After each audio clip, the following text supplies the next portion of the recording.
السلام علیکم ورحمۃ اللہ وبرکاتہ۔ الحمد للہ رب العالمین والصلاة والسلام علی رسولہ الکریم وعلی آلہ وصحبہ ومن سار علی نہجہ الی یوم الدین وسلم تسلیما کثیرا، اما بعد۔ سابقہ درس میں ہم نے سورۃ مزمل کی آیت نمبر 9 لی تھی، جس میں اللہ تعالیٰ کا فرمان ہے رب المشرق والمغرب لا الہ الا هو فاتخذہ وکیلا، کہ اللہ تعالیٰ رب ہے مشرق و مغرب کا، جس کے سوا کوئی معبود برحق نہیں، تو اسی کو اپنا کارساز بنا لو۔ تو اس آیت کی تفسیر بیان کرتے ہوئے ذکر کیا گیا تھا کہ اللہ تعالیٰ کا مشرق و مغرب کا رب ہونے کا معنی کیا ہے، کہ مشرق و مغرب پوری کائنات ہے،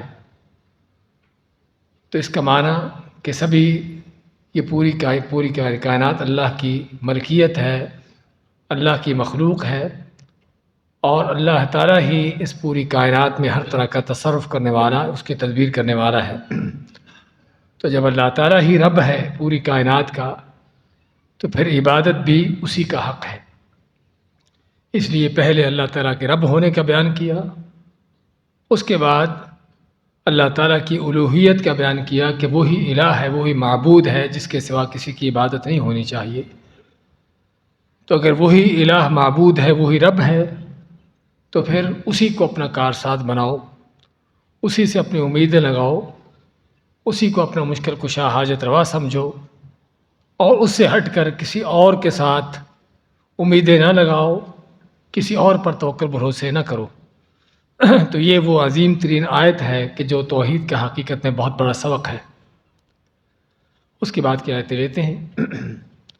وَاصْبِرْ عَلَىٰ مَا يَقُولُونَ، وَاصْبِرْ اور صبر کرو، عَلَىٰ مَا يَقُولُونَ اس پر جو یہ باتیں کہتے ہیں، یعنی جو یہ کافر آپ صلی اللہ علیہ وسلم کے متعلق، قرآن کے متعلق، دین کے متعلق پروپیگنڈے کرتے ہیں اور سازشیں کرتے ہیں، تو اللہ ماتا ہے کہ ان کی ان باتوں پر صبر کرو، کیونکہ دشمنوں کی آپ کے خلاف طرح طرح کی باتیں ہوتی ہیں۔ آپ کے حوالے سے ہی کبھی آپ کو شاعر، کبھی مجنون، کبھی جادوگر، کبھی دیوانہ، اور طرح طرح کے آپ کو نام دیے جاتے۔ اسی طرح آپ کے لائے ہوئے اس قرآن کے متعلق کہ یہ اپنی طرف سے گھڑا ہوا جھوٹ ہے، یہ لوگوں کی قصے کہانیاں ہیں، یہ کہیں اور سے سن کر ہمیں لا کر سنا دیتا ہے، اور طرح طرح کی قرآن کے بارے میں ان کے پروپیگنڈے۔ آخرت کے حوالے سے جب ان کو کہا جاتا ہے کہ مرنے کے بعد دوبارہ زندہ کیا جانا ہے تم کو، اور حساب کتاب ہے، جزا سزا ہے، تو اس کا مذاق اڑاتے ہیں۔ تو کوئی شک نہیں کہ حق کی دعوت دینے والا ایک آدمی سچا ہے اور سچائی کی دعوت دیتا ہے، جب اس کی سچی بات کا مذاق اڑایا جاتا ہے تو کوئی شک نہیں کہ بہت تکلیف دہ چیز ہے۔ تو جس پر اللہ فرماتا ہے کہ آپ صبر سے کام لو، اس پر جو ان کی باتیں ہیں، جو ان کے پروپیگنڈے، ان کی سازشیں ہیں، تو اور یہ صبر جو ہے حقیقت میں بہت بڑا ایک مقام ہے اس موقع پر، کیونکہ جو اس موقع پر صبر کا دامن چھوڑ دیتا ہے وہ حقیقت میں اپنی دعوت میں کامیاب نہیں ہوتا۔ اور شیطان کی کسی بھی دین کی دعوت دینے والے کے لیے سب سے بڑی اس کی کوشش کیا ہوتی ہے کہ اس کو بھڑکانا، اس کے اندر انتقام کا جذبہ پیدا کرنا، تاکہ جس طرح لوگ گالیاں دیتے ہیں یہ بھی کوئی ایسی بری بات کہہ دے، جس طرح لوگ طرح طرح کے غلط قسم کے ہتھ کنڈے استعمال کرتے ہیں، یہ بھی کوئی اسی طرح کا کام کرے تاکہ لوگوں کی نظر میں گر جائے۔ اور اس لیے اس موقع پر دین کی دعوت دینے والے کے لیے بہت بڑا امتحان ہوتا ہے کہ وہ کیا صبر کا دامن پکڑے رکھتا ہے یا اس کو چھوڑتا ہے، اور کہیں صبر کا دامن چھوڑ کر ناکام نہ ہو جائے۔ تو اس لیے اللہ تعالیٰ کہ ان کی باتوں پر صبر سے کام لو۔ وَاهْجُرْهُمْ هَجْرًا جَمِيلًا، وَاهْجُرْهُمْ حجر کے معنی جدا ہونا، ان سے جدائی اختیار کرو، ان سے علیحدگی اختیار کرو، ان سے الگ ہو جاؤ. لیکن کیسے الگ ہونا؟ حجرن جمیلا، اچھے طریقے سے، خوبصورت انداز سے الگ ہونا.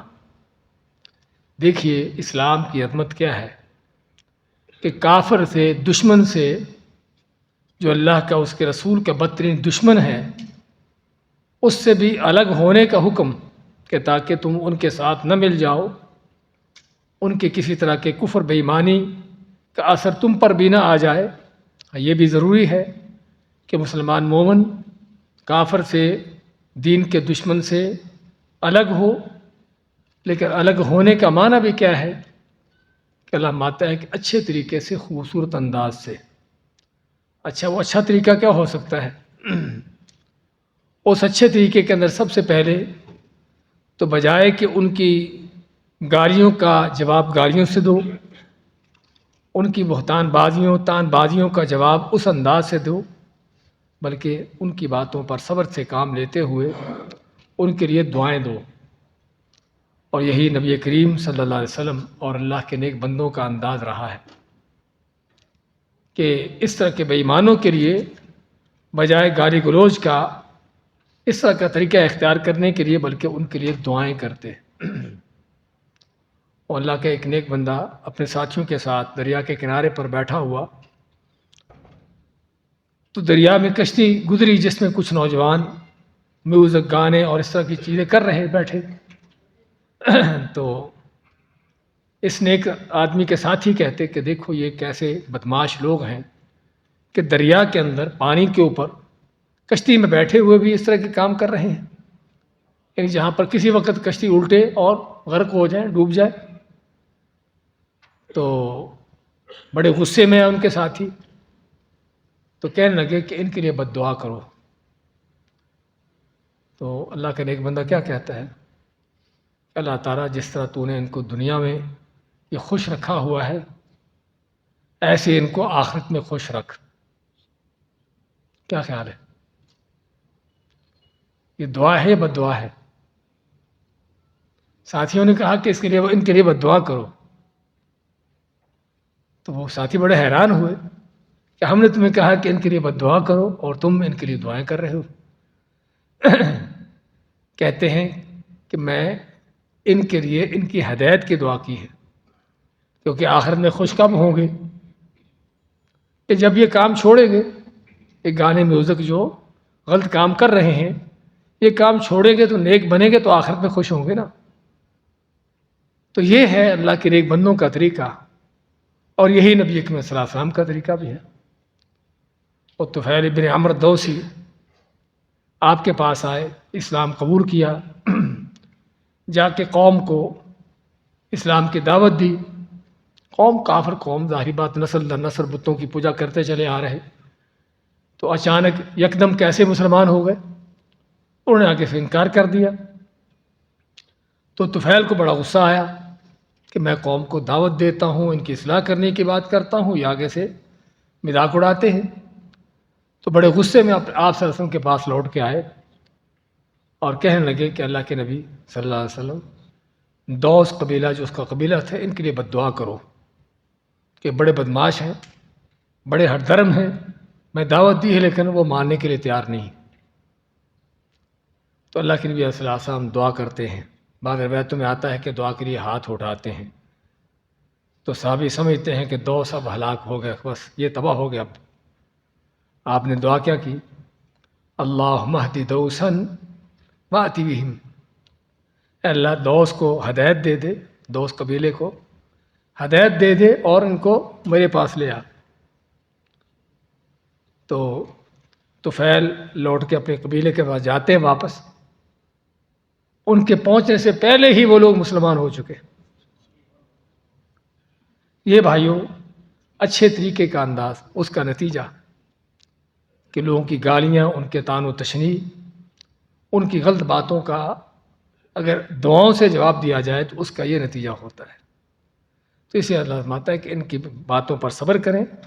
وَاہْجُرْهُمْ هَجْرًا جَمِيلًا، اب یہ بھی نہیں کہ کافروں کے درمیان ان کے ہم نوالے، ہم پیارے بن کے رہو، دوستیاں یاریاں لگا کے رکھو. کافر ہیں، دشمن ہیں اللہ کے، وہ ایک حد تک ان سے الگ تو ہونا ہے، لیکن الگ کیسے ہونا ہے؟ کو بد زبانی نہیں کرنا، گالیوں کا جواب گالیوں سے نہیں دینا، اور شرافت کے ساتھ کنارہ کشی ان سے کرنا ہے، اور ایسی کنارہ کشی کہ جس میں ایسا بائیکاٹ بھی نہ ہو جائے کہ آدمی ان سے بات بھی نہ کر سکے۔ بعض اوقات ہمارے کئی لوگ کسی سے دیکھا کہ غلط کام کر رہا ہے، کہ اس کی حرکتیں صحیح نہیں ہو رہی، ایسا بائیکاٹ کیا کہ اس کو دیکھنا بھی گوارا نہیں کرتے، بات کرنا بھی اس سے گوارا نہیں کرتے، اور یہ غلط ہے۔ اور بعض اوقات وہ تو بات کرنا چاہتا ہے، لیکن آگے سے معاملہ ان کے ساتھ ایسا کیا ہوتا ہے کہ بات کرنے کا کوئی رستہ ہوتا ہی نہیں۔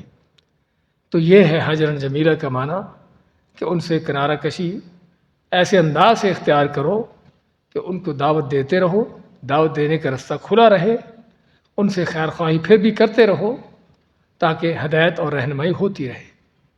اور یہ ہے نبی کریم صلی اللہ علیہ وسلم کا انداز۔ مکہ کے مشرک کہ جو دن رات آپ کو تکلیفیں دے رہے تھے، آپ نے ان کے ساتھ کیا رویہ اختیار کیا کہ آخر دم تک بھی آپ دعوت دیتے رہے، ان کو دعوت کا رستہ بند نہیں کیا۔ وذرنی والمکذبین اولی النعمہ، اس کے بعد میں اللہ تعالیٰ وذرنی، مجھے چھوڑو مجھے، والمکذبین، اور ان جھٹلانے والوں کو۔ کیا مطلب؟ کہ یہ جو جھٹلانے والے ہیں، نہیں مانتے، ان کو میرے اوپر چھوڑو، میں ان کا حساب کرتا ہوں۔ وذرنی والمکذبین، ان کا معاملہ مجھ پر چھوڑو۔ لیکن جھٹلانے والے کون؟ علامت اولی النعمتی، کہ جن کے پاس بڑی نعمتیں ہیں، کہ جن کو بڑی نعمتیں ملی ہیں۔ یہاں سے ایک بڑی بات کا اندازہ ہوتا ہے، وہ کیا ہے کہ عموماً دنیا کی فراوانی، دنیا کی زیادہ نعمتیں ہونا، مال دولت ہونا، یہ انسان کو سرکشی پر، بغاوت پر اور بے دینی پر آمادہ کرتی ہے، اور یہ حقیقت ہے۔ قدیم زمانوں سے لے کر آج تک ہمارے سامنے یہی نظر آتا ہے کہ عموماً مالدار لوگ، چودھری قسم کے لوگ، کہ جن کو اللہ نے دنیا کی کو فراوانی دے رکھی ہوتی ہے، چاہے وہ عہدہ منصب بڑا ہو، مال زیادہ ہو، کچھ بھی ہو، وہ اپنے اسی گھمنڈ میں مارے جاتے ہیں، اسی تکبر غرور کے اندر ہی، اسی دنیا کی ان چیزوں کے اندر ہی وہ رگڑے جاتے ہیں، پہ ہم بڑے مالدار، ہم بڑے یہ۔ اللہ تعالیٰ کے ہاں موت کا فرشتہ جب آتا ہے تو وہ نہیں دیکھتا کہ کتنا مالدار ہے، وہ یہ نہیں دیکھتا کہ اس کا کتنا بڑا عہدہ منصب ہے، وزیر ہے کہ بادشاہ ہے۔ اس کے ہاں تو ایک بندہ ہے، انسان ہے، اس کی روح نکالنی ہے، اور اس کے ساتھ جو فرشتے آئے ہوتے ہیں، جنت کے، جہنم کے، وہ بھی یہ نہیں دیکھتے کہ وہ کون بادشاہ ہے کہ یا فقیر ہے۔ اس کو ایک انسان کی حیثیت سے ان کا معاملہ ہوتا ہے اس کے ساتھ۔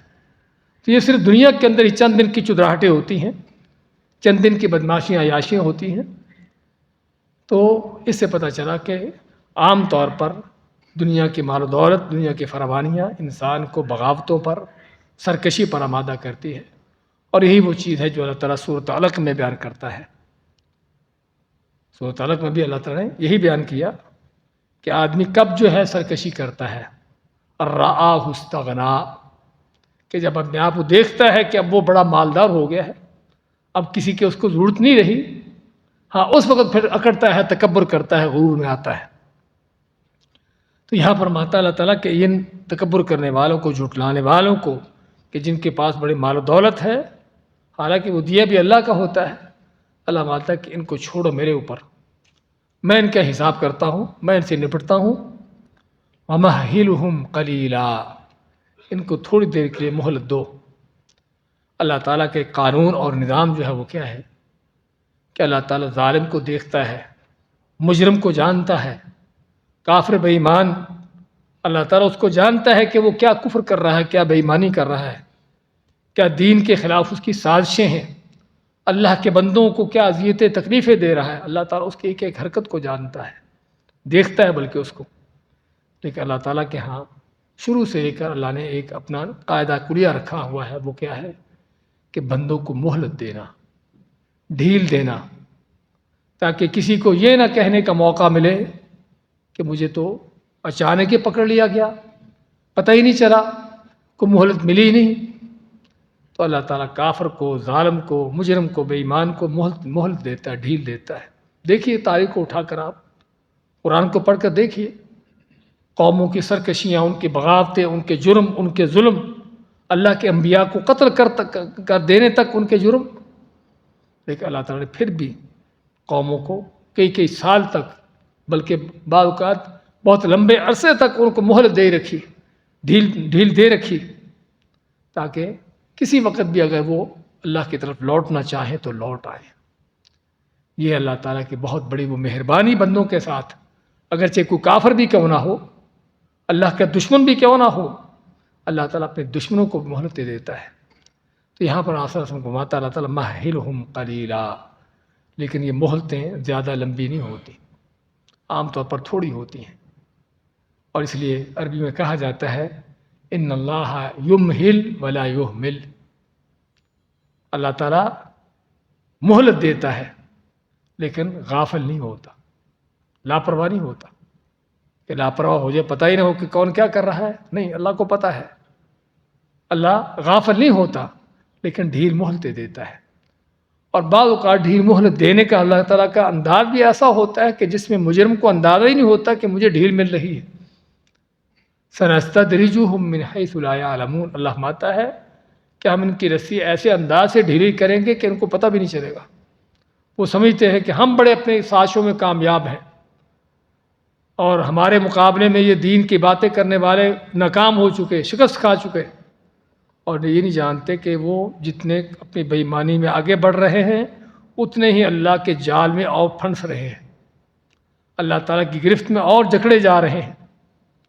تو اس لیے اللہ تعالیٰ ان کو ڈھیل دیتا، مہلتیں دیتا ہے کہ اگر کوئی ایمان کی طرف، ہدایت کی طرف آنا چاہے تو اس کے لیے موقع ہو، اور جو ہدایت ایمان کی طرف نہیں آنا چاہتا تاکہ اپنی بے ایمانی کے آخری انتہا کو پہنچے، اور پھر اللہ کا عذاب بھی اس پر اسی انداز سے پڑے۔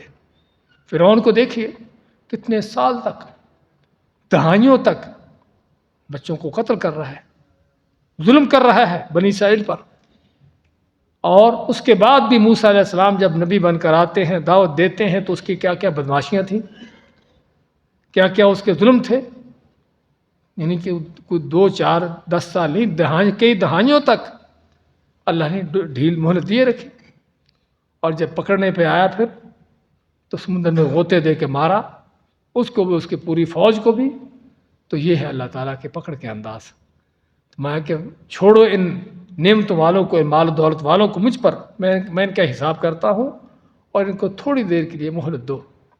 اور واقعی مہلت بڑی تھوڑی دیر کی تھی، یعنی وہ چند سالوں کی بات تھی، مکہ میں مسلمانوں پر ظلم و ستم ہو رہے ہیں، آپ نے ہجرت کی، مسلمانوں نے ہجرت کر کے مدینہ گئے، اور دوسرے سال ہی جنگ بدر ہو جاتی ہے، اور جنگ بدر میں ہی ابو جہل، عتبہ، شیبہ، مکہ کے بڑے بڑے بدماش سارے وہیں پر رگڑے جاتے ہیں۔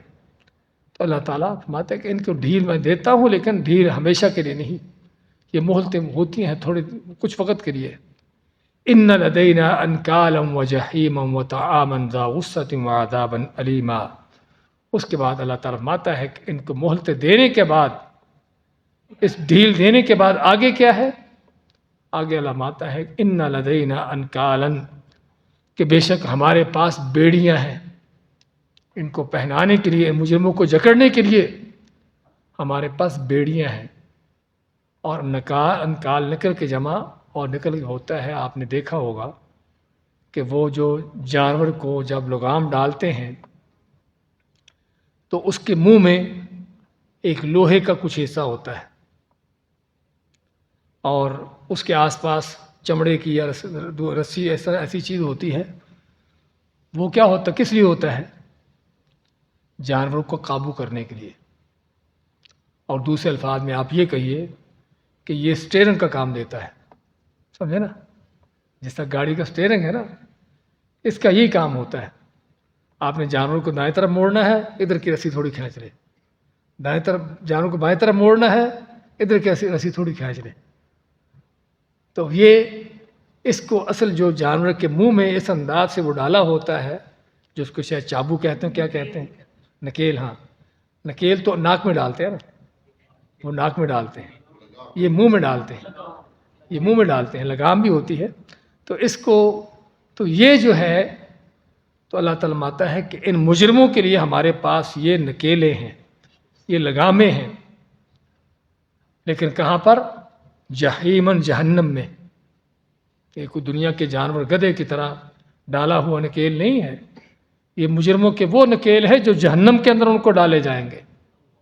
چودھری کو، بدماش کو، اس وڈیرے کو، اس سردار کو، کہ جو آج حق کی بات سننا بھی گوارا نہیں اس کو قرآن سنت کی بات بھی سننا گوارا نہیں ہوتی، دین کی کسی محفل مجلس میں بیٹھنا بھی اسے ناگوار ہوتا ہے، اس کی توہین سمجھتا ہے اپنی۔ اللہ ماتا ہے کہ ہم ان کے ساتھ یہ کچھ کرنے والے ہیں کہ ان کو یہ لگامیں ڈالیں گے، یہ نکیلے ڈالیں گے، اور ڈالیں گے بھی کہاں پر؟ جہیم، جہنم میں۔ تو یہ ان کے لیے ہمارے پاس یہ کچھ ہے۔ وَطَعَامًا ذَا غُصَّةٍ، اور کھانا ہے، لیکن کھانا کیسا؟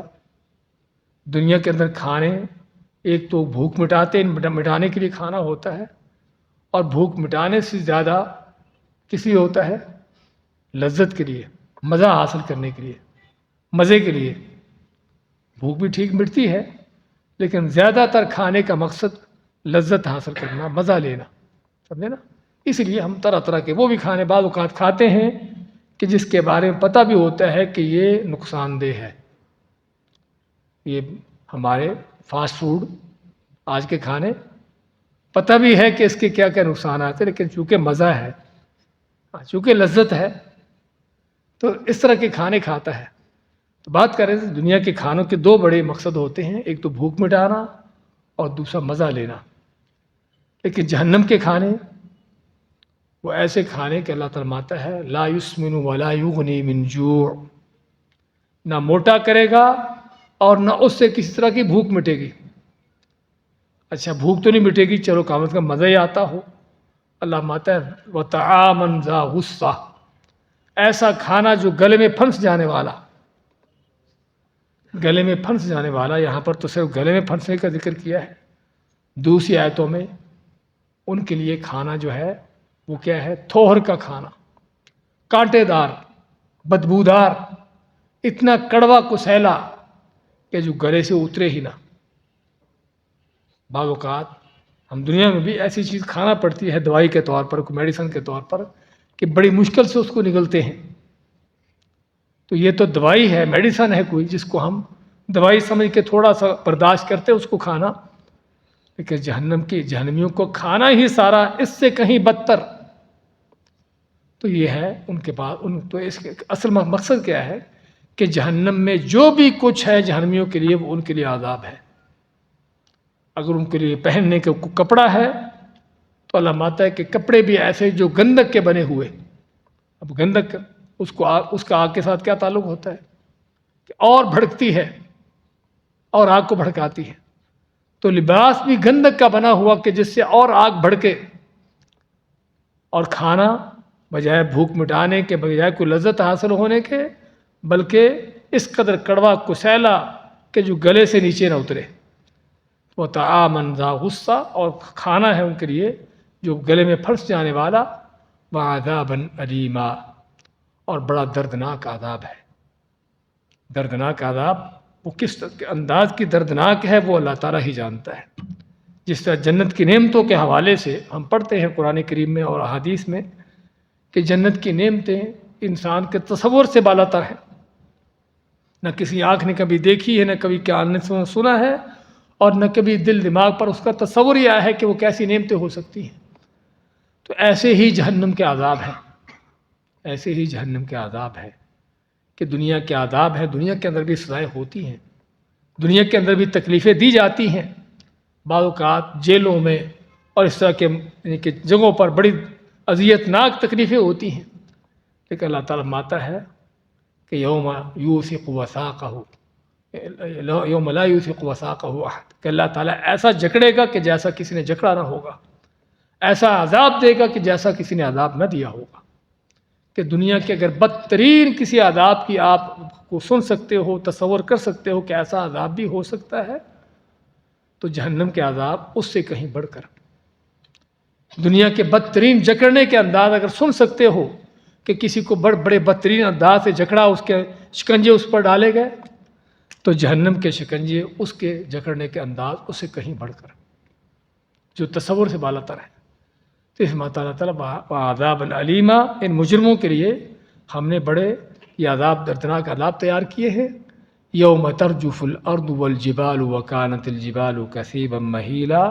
اس کے بعد اللہ تعالیٰ نے تھوڑا سا قیامت کا منظر پیش کیا کہ جس دن زمین جس دن ترجف، رجف کے معنی ہوتا ہے کس چیز کا کانپنا، ہلنا، اور اس کے معنی زلزلہ، کہ جس دن زمین ہلے گی، کانپے گی، زمین بھی اور پہاڑ بھی، ارض والجبال، زمین اور پہاڑ، وکانت الجبال کثیبا مہیلا، اور پہاڑ ہو جائیں گے جس طرح بھربھری مٹی ہوتی ہے،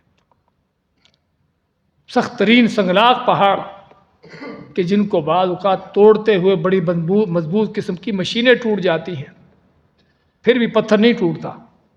اس قدر سنگلاخ سخت ترین پہاڑ اور پتھر قیامت کے دن فرماتا ہے کہ ایسے ہوں گے جس طرح بھربھری مٹی ہوتی ہے۔ مٹی بھی بعض اوقات ہوتی ہے جو جمی ہوتی ہے، پکڑی ہوتی ہے، اس کے اندر کوئی مضبوطی ہوتی ہے، اور ایک مٹی بھربھری ہوتی ہے، پاؤں پر رکھو تو پاؤں اندر ہی دھنستا جائے، کہیں پڑی ہے تو وہ خود ہی گرتی جاتی ہے۔ تو یہ ہے کثیباً کہ وہ ٹیلے، کیسے ٹیلے؟ مہیلاً، جو بھربھری مٹی کے خود ہی مٹی گرنے والی۔